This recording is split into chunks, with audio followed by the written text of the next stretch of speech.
Finances थे वो better shape में थे, उसका कॉन्फिडेंस बढ़ चुका था, वो पॉजिटिव फील करता था, ड्रिंकिंग तो बिल्कुल अननोइंगली बंद हो चुकी थी, स्मोकिंग काफी कट डाउन हो चुकी थी। एक लड़का 24 साल का, नाम टॉम, लाइफ टोटल मेस। पढ़ाई करता तो पढ़ाई में मन नहीं लगता, तो पढ़ाई भी बीच में छोड़ दी। कुछ कोर्सेज तो अच्छे मिले लेकिन वो रिलेट नहीं कर पाता था उनसे। फिर उसने सोचा यार काम किया जाए।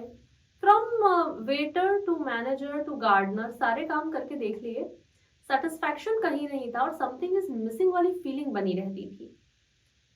अच्छा, ये तो था जॉब साइड पे।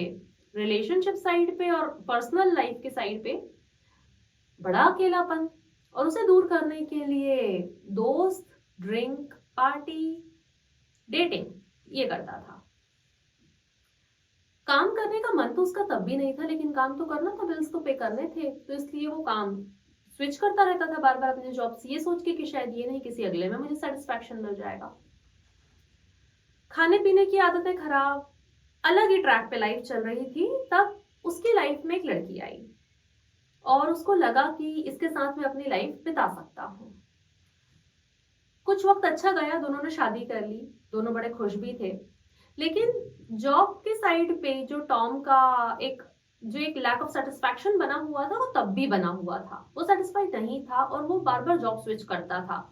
इसका असर उनकी पर्सनल लाइफ पे भी पड़ता था, उसके फाइनेंसेस पे और लाइफस्टाइल पे भी पड़ता था। झगड़े होने लग गए। उसकी वाइफ को ये आदत पसंद ही नहीं आती थी कि बार बार जॉब ऐसे कब तक स्विच करते रहोगे।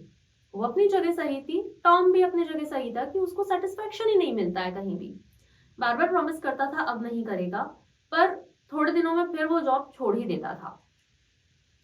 फाइनली ये सब चलते चलते डिवोर्स हो गया। लाइफ जहां से स्टार्ट हुई थी वापस वहीं, टॉम वहीं, पहले वाली पोजीशन में कि जॉब में भी सेटिस्फेक्शन नहीं है और डिवोर्स भी हो चुका है, बल्कि थोड़े से और ब्रोकन थे। तो आई एम श्योर आप में से कुछ लोग इस पार्ट से कनेक्ट कर पाएंगे। जब हम हमारी पढ़ाई नहीं कर पाते हैं, वहां भी सेटिस्फेक्शन नहीं है, काम क्या करें समझ नहीं आ रहा है, वहां भी सेटिस्फेक्शन नहीं है, अकेले भी कब तक रहेंगे, तो यार चलो रिलेशनशिप तो लाइफ तो आगे बढ़ानी है, ऐसा कुछ कुछ सोच साच के वो आगे बढ़ जाते हैं। टॉम की गाड़ी भी यहीं चल रही थी। मैं इस बात को इतने अच्छे से इसलिए बोल पाती हूँ क्योंकि मेरे पास बहुत सारे क्लाइंट्स रोजमर्रा में आते हैं जिनकी प्रॉब्लम्स आगे पीछे थोड़ी सेम ही होती हैं, कि हम सारी चीजें बहुत अच्छे से खुल के डिस्कस करते हैं और हर एक चीज में फायदा हो जाता है। तो अगर आपकी लाइफ में ऐसी कोई प्रॉब्लम है जो आप रिजॉल्व करना चाहते हैं और आप अकेले नहीं समझ पा रहे हैं, तो मैं आपसे सिर्फ एक ईमेल या व्हाट्सएप दूर हूँ, और मेरा ईमेल और व्हाट्सएप आपको स्क्रीन और डिस्क्रिप्शन दोनों जगह मिल जाएगा। टॉम को भी एक हेल्प मिली। तो एक दिन टॉम अपनी वही बेचारी सी जिंदगी लेकर जा रहा था, तब उसको एक मैगजीन हाथ में आई। उस मैगजीन को वो बड़े ही बेमन से पलट रहा था, तभी उसका ध्यान गया एक एडवर्टीजमेंट पे जहां लिखा था from no funds to funds. पैसे की प्रॉब्लम तो थी ही सही, तो उसने पढ़ा थोड़ा सा, तो उसको लगा कि यार एक रिसर्च प्रोग्राम है, इसमें अगर मैं पार्टिसिपेट करूंगा तो पैसे मिलेंगे, पैसे की जरूरत तो थी। टॉम ने इनरोल कर दिया। अब जैसे ही उस प्रोग्राम में उसने इनरोल करा, उसके कुछ रूल्स थे कि आपको कुछ फॉर्म साइन करने थे, कुछ लीगल एक्शंस थे, वो सब उसने कर दिए।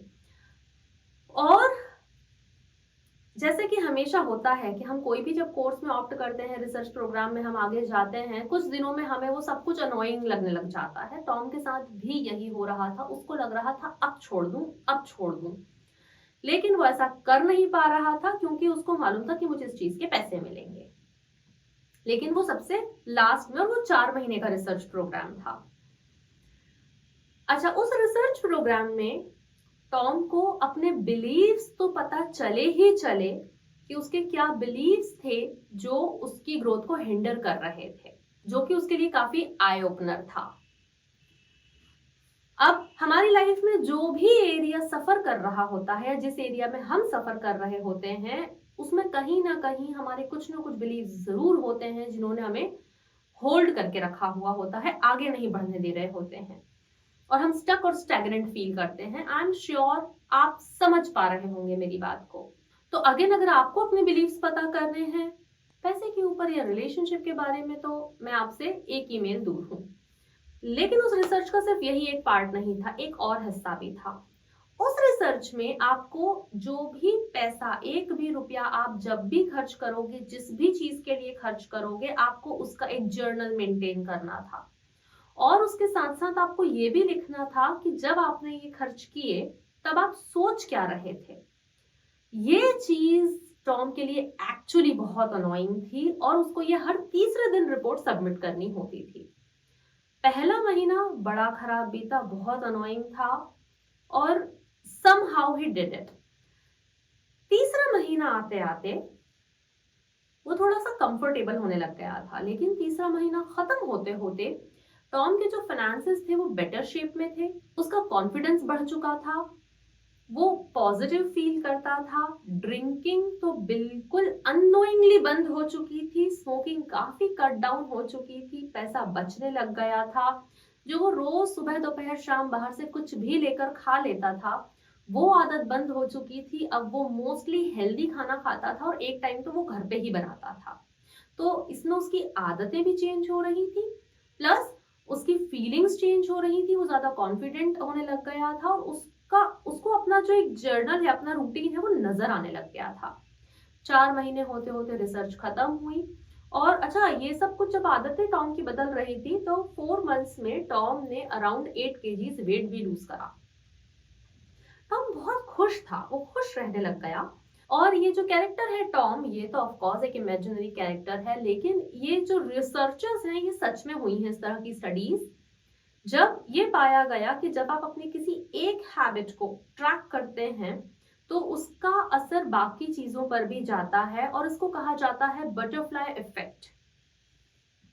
और ये बटरफ्लाई इफेक्ट आपकी लाइफ चेंज कर सकता है। आप इसको अपनी लाइफ के मल्टीपल एरियाज में से किसी भी एक पर ट्राई कर सकते हैं। अगर आप मुझसे जानना चाहते हैं कि मैं इसको कैसे समराइज करूं, उसके पहले आप मुझे लिखकर बताइए, कमेंट करके बताइए कि आप कौन सी हैबिट अपनी ट्रैक करना चाहते हैं। स्टडीज हो सकता है, वर्कआउट हो सकता है, डाइट हो सकता है, मनी हो सकता है, या करियर हो सकता है, या रिलेशनशिप हो सकता है। तो आप कमेंट करके बताइए कि आप कौन सी अपनी चीज ठीक करना चाहते हैं। नंबर 2, उसमें आप अपना गोल सेट कीजिए। नंबर 3, ट्रैक कीजिए कि जब आप वो आदत नहीं कर रहे थे, जब उसको लूज कर रहे थे, तो आप क्या सोच रहे थे। और ये जो दोनों तीनों चीजें हैं, ये जो जर्नल मेंटेन करना है, ये आपके अंदर एक बड़ी खूबसूरत आदत लेकर आएगा जिसको बोलते हैं इंट्रोस्पेक्शन या कॉन्टेम्पलेशन, आत्मनिरीक्षण, आत्म अवलोकन। और ये अपने आप में एक बहुत अच्छी आदत है। और वैसे भी कहा ही जाता है जब एक अच्छी आदत आती है तो वो भी अपना खानदान लेकर आती है, और बुरी आती है तो वो भी अपना खानदान लेकर आती है। आई एम श्योर एक अच्छी आदत आएगी तो आपकी बाकी आदतों पर वो असर डालेगी और बहुत सारी चीजें अपने आप बेहतर होने लग जाएंगी। तो आप जल्दी से ये आदत अपनी लाइफ में स्टार्ट कीजिए और मैं आपसे जल्दी ही मिलती हूँ। तब तक आप अपना ध्यान रखिए। नमस्ते। Thank you.